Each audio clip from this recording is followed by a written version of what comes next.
The Urban Action Showcase presents Martial Arts Movie Mayhem, the return of Saturday afternoon Kung Fu theater to Times Square. The golden age of Kung Fu cinema is back on the Deuce. Step into the action, step into the showcase.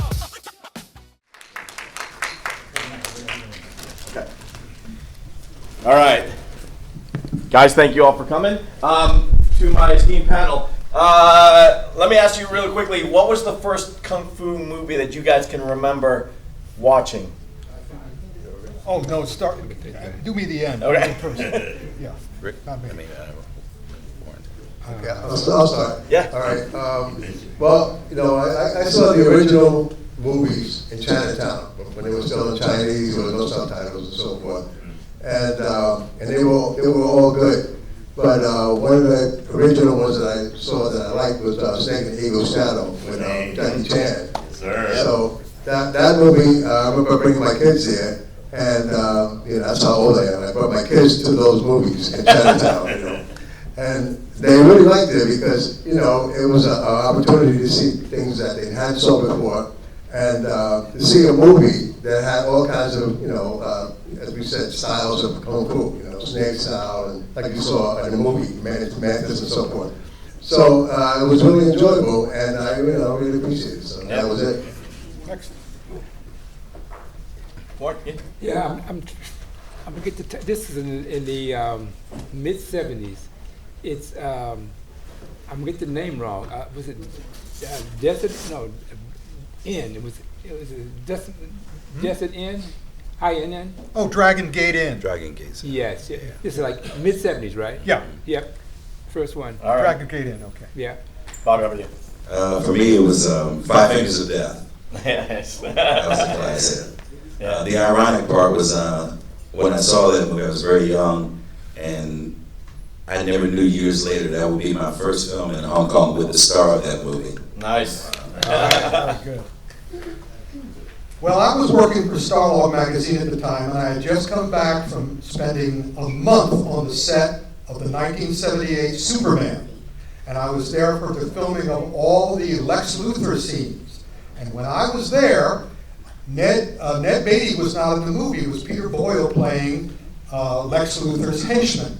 So when I saw the movie in its New York premiere, I was astonished, what's this Ned Beatty? And I thought the Ned Beatty character, because Richard Donner, the director of Superman, put all these banners all over Pinewood Studios saying verisimilitude. And I was led to believe that Superman 1978 would be the first superhero movie that took superheroes seriously. And then Ned Beatty's in the movie playing a complete jerk and not a realistic person. No person who acts like Otis exists in this world. So I was in the office of Larry Hama at Marvel Comics, because I had started my career at Atlas Comics and I knew all the comic book people. So I'm sitting with Larry, who's doing the G.I. Joe comics and Wolverine comics, and I'm saying, when will a studio take comic books seriously at movies? He literally stood up at that moment and said, follow me. And of course, when Larry says follow him, I followed him. And he brought me down to the Bleecker Street Cinema here in New York, where they were having a double feature of Lightning Swords of Death and Baby Cart in the Land of Demons. And I sort of went, whoa. And of course, those are Japanese manga. Those are not American comic books. And I was flabbergasted and stunned. And I said, oh my gosh, and I had already written a book on science fiction films, and I had already written a book on fantasy films. I said, I'm going to write a book on these kind of movies. And even though we had just seen a double feature, in the middle of the afternoon, he said, we're not done. He brought me down to Chinatown, where I discovered, thanks to him, there were 6 movie theaters in Chinatown that every week showed a double feature, a different double feature, 12 new Hong Kong films every week in Chinatown. But he brought me to the Canal Street Cinema, which was showing a double feature of a movie called Goose Boxer and a little premiere called Drunken Monkey in a Tiger's Eye. And oh my, once I saw that, which became Drunken Master, Jackie Chan, I did the whole Tex Avery cartoon thing, eyes bulging, tongue rolling out of my mouth, and I went to my publisher the next day and said, I want to do a book on these films. and they said, here's $750, go ahead. By the way, guys, if you have any questions, get them ready, because after we're done, I'm going to walk through the audience. But everybody knows the impact of Kung Fu cinema. You see it in comics and movies and music and fashion throughout that time. What was the impact of martial arts cinema in New York City in particular as the epicenter of Kung Fu cinema? What was the impact on culture and everything else that it happened here in New York? Good to work. Well, in the mid-70s, when I started going to Chinatown, anybody's been to the Sung Sing? Yes. Yep. All right. I'm talking about that time. And the Music Palace and the Pagoda. So there's a lot of things you could not learn in the schools. Fortunately, Alan Lee, his representatives are here in late 60s, begin to teach openly. So there were things we wanted to learn, we couldn't learn. So we go to the movies in Chinatown and as a group. He said, okay, man, listen, you watch the feet, I watch the hands. And we watch the movie all day. Really, we're coming in noon and go the whole time. And it's the community in the theater, the audience was Chinese people, people in the Nation of Islam, and people in the Black Panther Party. That everybody divided that way. We went there to learn the information. And that's how it changed culture, because it was access from those places. And don't forget, a lot of us in hip hop came from martial arts. You know, what they call, breakdancing and b-boying, the ground rolling and all that. That came from the martial arts. So back in the '60s, our school, my school, we demonstrated, and we did a lot of those moves. And we were surprised to see later on that they were adopted. In hip hop. Bobby, do you want to say? I'll take that. For me, my father was Vice President of Manufacturers Hanover Trust. He was one of the first black bankers on Wall Street here. And so my mother and father divorced when I was 2, but I kept going back and forth from Philadelphia to New York. But when I was very young, 42nd Street, there were a ton of theaters on one side of the street, ton of theaters on the other. And on Saturdays, I would just go spend the entire day going from theater to theater to theater to theater to theater, just watching those movies. I was particularly impressed with the Shaw Brothers at that time. That had the most indelible impression upon me, and Lau Ka Leong was one of my favorites to this day. So I was very fortunate to experience 42nd Street, not during the 70s, but for me it was around the 80s. But it's slowly changed, but like those memories got me to Hong Kong because I kept saying, I want to work with those guys, not just anybody, just those guys. So, yeah. Yeah. Well, I was there every week, but I'd only go to the Kung Fu films. I didn't want to see the soap operas and the dramas. And each of the theaters had different, as you said, the Sun Sing had the Golden Harvest, the Palace had the Shaw Brothers. I forgot which one it was called, but they were doing the other independents. But be that as may, I was researching the book. And I was also, as we made it clear, I was the ambassador for the white folk. I was, my name in Hong Kong, because what would happen is, thankfully at that time, there were 2 companies, Ocean Shores Video and World Northall, who was doing the Black Belt Theater syndication stuff for television. And when I came in with my already published books on science fiction and fantasy films and said I'm doing one on these movies, they basically fell to their knees and said, whatever you want. And I said, I just, they gave me all the pictures, they gave me all the contacts. But at the end, when the book came out and was very successful and sold for decades and decades and decades, they said, is there anything we can do for you? I said, send me to Hong Kong. Introduce me to Jackie Chan. And they did. And so basically, I saw how my influence amongst the white boys, and when I was in Hong Kong, my name was, I didn't want to give them my English name because they were Cantonese. So I said, whenever I was asked, they said, what's your name? And I said, Mo Wai Lo. And Mo Wai Lo means hairy foreign devil. And they would smile or laugh. However they reacted is how I knew. But also, when I still kept watching all the movies because I knew I was going to do, I would follow up, and I did wound up doing a lot of television shows and DVDs and all this other stuff. But I could see the change in the theater by who was surrounding me. When I first went in 1978 with the Jackie Chan, I had the gentleman that was with Warrington and Robert and you, but then more and more little white people started popping up. And so I was sort of like, by the time it looked like a dandelion field, I sort of went, my job here is done. Speaking of influence, again, the influence of martial arts cinema is still felt. In this new era of social media and YouTube, where cinema now is literally in your hand, oftentimes, is there room here for another golden age of martial arts cinema with guys like the art school dropouts who are doing an amazing job with it? Yeah, I mean, they're doing a fantastic job. So, some of their work there, I've seen a lot of their stuff, and go on YouTube and look, and you'll see. There's always room for for an action genre, right? So you see like a lot of the so martial artists or wrestlers and things like that. Everybody's making a move into the movies, and they're making a move toward fighting and action. Michael Jai White, for example, he's in quite a few movies, and if you look at it from for the future.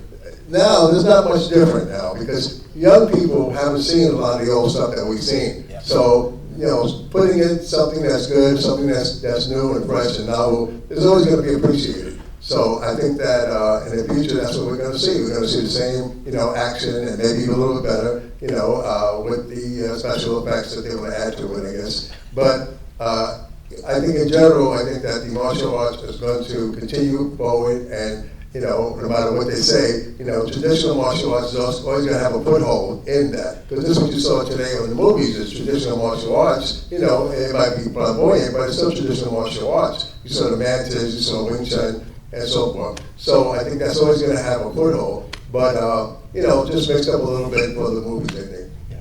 But, the interesting is that there's a new technology format, if you will, generative AI. Mm-hmm. And that, I think, is a great new platform. And one of the persons who's really being active and delivering new content is Ben Ramsey, who also did Blood and Bone, which is one of my favorite American martial art movies. But Ben Ramsey, if you follow him on LinkedIn or YouTube, he is amazing with generative AI. To me, martial arts will never die. It has its generations. Extremely proud to have worked with art school dropouts, director Joey Min, producer Stephanie Pham, Angela. Kudos to them because they're really keeping the tradition alive. I was lucky to work with those guys, and they're just a breath of fresh air. And everything evolves. So technology, as Warrington just indicated, AI, and some of just the youth mentality about how to film action these days. It's such a pleasant thing that's going to keep the industry growing. As you know, Joey just finished directing a film with Michael Jai White. I mean, he's come full circle from YouTube to Hollywood. So I think they deserve just as much recognition as what we give up here. And I'm happy to support them always. Yeah. No doubt, no doubt. As usual, it all comes down to Bruce Lee. Keep in mind that by the time America discovered, the mass of America discovered Bruce Lee, he had been dead for 3 weeks. So he had never been able to explain what they were seeing. But if you pick up on it, the more you learn about not just martial arts, but Kung Fu, which is completely different, really. Remember, emotional content. Do not concentrate on the finger, or you'll miss all that heavenly glory. And what that wound up meaning to me is that if you just do fighting and fighting and fighting and fighting, it's very hard to care. Yeah. The trick in a movie, because once if you're doing martial arts, if you're doing a tournament, you've got your job. If you're making a movie, what you need to do is make the audience care. Why should we watch this endless fighting? I wasn't interested in John Wick's, the last John Wick, until I realized he was dead. And he was going through the 7 levels of hell. So suddenly it had a purpose, it had a meaning, it had something that I could invest in. If I'm just seeing what I call, and this is what the original Star Wars movies had, samurai-based action. The follow-up, the prequels, were what I termed empty movements. It's just, oh yes, also, has anybody been in a fight? When I was a kid, I put my fist through a plate glass window. I have never forgotten how that felt. And every time I see someone in a movie punch somebody else and the other person not react, I said, this is not a human movie. This is nothing I can invest in. This is nothing I'm interested in. Everything comes from emotional content. You've got to do more than just a fight. You have to have a fight that involves the audience. And listen, if you're going to do a setup, pay it off. In order to, all entertainment, because I've done novels, I've done movies, I've done television, I've done comic books. It's all set up and payoff, not set up or payoff.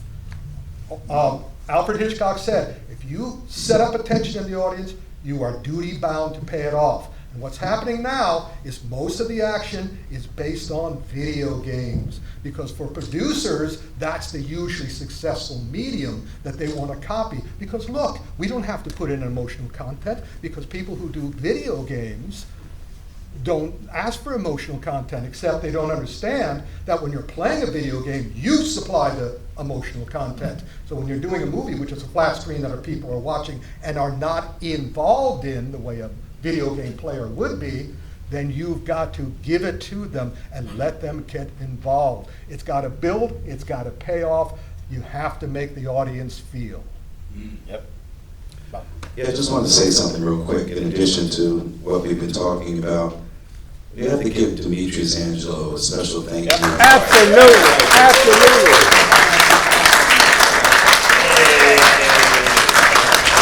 And the reason I say that is because 13, 14 years ago, I got a call to support him. And I thought what he was doing was never been done before, to celebrate African Americans and other people of color and other ethnicities, their accomplishments in martial arts. So this yearly event he created seems to be a fellowship where, if no other day out of the year, we can all meet here, greet each other, and have that common fellowship. We wouldn't have that if it wasn't for Demetrius Angelo. Joey Mann, every year, he puts his movies in, they grow, people take notice. Demetrius provides the platform for them to get noticed. So, a special thank you to Urban Action and Demetrius from my point of view, that's all. Wait, I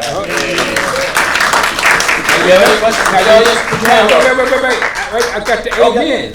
I got the amen. I may have known him the longest. I remember he called me with the idea. I said, don't hesitate, do it.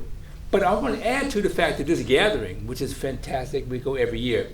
As a technology person, you got to go to the martial art universe. It is fabulous. You saw it on the screen here. My introduction to VR production came from him. He held my hand and walked me through it. This man, as a teacher, a trainer, a actor, I mean, hyphen. You are crazy amazing. So we cannot leave this room without knowing where's.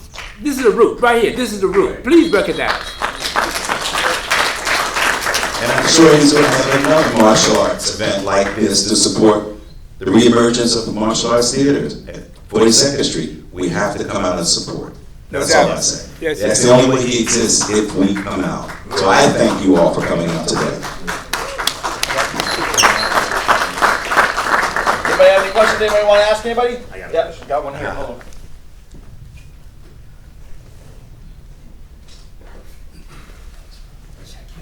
Yeah, one of the things that I find interesting is that the modern, not the modern, but those latest kung fu movies that are going on now in Hong Kong, mostly in Asia, the sound effects for the movie before, earlier on, a lot more powerful, like we've heard. It sounds really soft. It's like they lost that part, and that part was a very important part. As much as the visual is, that audio was as important, and it gave you more. Now it seems like they're just touching each other. You don't really hear it or feel it. So I'm just curious as to what happened. Yeah, I got you. Anybody have insight on that? I got, of course. Of course. I've got you. I've got you. That mic. I forgot about that mic, yeah. Yeah, we have a whole new generation now. And also, you were saying kung fu movies. Nobody in Hong Kong is making, nobody in China is making kung fu movies. There's no kung fu in it. They're all now it's wuxia shu. They're combining wuxia and wushu movies together. There's a reason that when the Shaolin Temple was burned down during the history of China, twice it was burned down by the Chinese government. Because the one thing you have to accept is that China does not want 3 billion people with open minds. They need 3 billion people who follow orders. So they're going to be doing wuxia, not kung fu. So when they make these, and also we have a whole new generation, and the wuxia shu is getting better and better and better because the technology, China's willing to ingratiate all the technology to make their stuff better. If you've seen Blades of the, Blades of the Guardians, that's the best wuxia shu movie that they've done so far. And you notice the great masters like Yuen Wu-ping and Jet Li and Wu Jing, who should have been a superstar in China and was a superstar in China until the Chinese Film Bureau said, no, no, no, no more for you. He made the most successful action movie in Chinese history, Wolf Warrior 2, and then he announced Wolf Warrior 3, and the Chinese government said, no, no, no, no, because you have a lone hero. You need a team hero. So that's what they're doing. And so all the young people are doing what they want to do. And just like young people, you know these young people, they see the old movies and they hear those sound effects and they go, that's not real. That's not what I want. I always found that funny. It's like watching a cartoon. We want, in order to make wuxia shu work better, because they know they're stuck with the wires, they know they're stuck with the special effects, they want to make the rest of it as realistic as possible. And what's wonderful about people like Jet Li and Jackie Chan now, who are the children of China and are the ambassadors for China, is that they want to help all the young people coming up. That's one of the reasons that Jackie's doing all these movies with all different directors, not the same people, and he's giving everybody their own education. But he doesn't do it my way. That's the other great thing about Jackie, who I met in 1978 and continue to, be friends with till this day, is that he's always looking, not just he taught me that whenever I went into a publisher, the reason I worked for Starlog, the reason that I got these books, is I never went in saying, what can you do for me? I always said, what can I do for you? Nice. And that's what he's doing for all of them. That's why the sound's different. Awesome. RIC Meyers, SIFU CARL ALBRIGht, Bobby Samuels, Warrington Hudlin, thank you so much for coming out and talking to us. We have images coming for one big important rapper right here. Jeff Feeling, guys. All right. Appreciate you, Jeff. I want to thank all my sponsors. I want to thank Art School Dropout for being here. I want to thank CJ Cassidy. All right, everybody that you see up here that supported us. Mr. Lee, Mr. Ma sent this for you. Very nice. Listen, it's very good. You drink it. Mr. Ma's orders. He said to get you the best. Hup! Poison Clan rocks the world.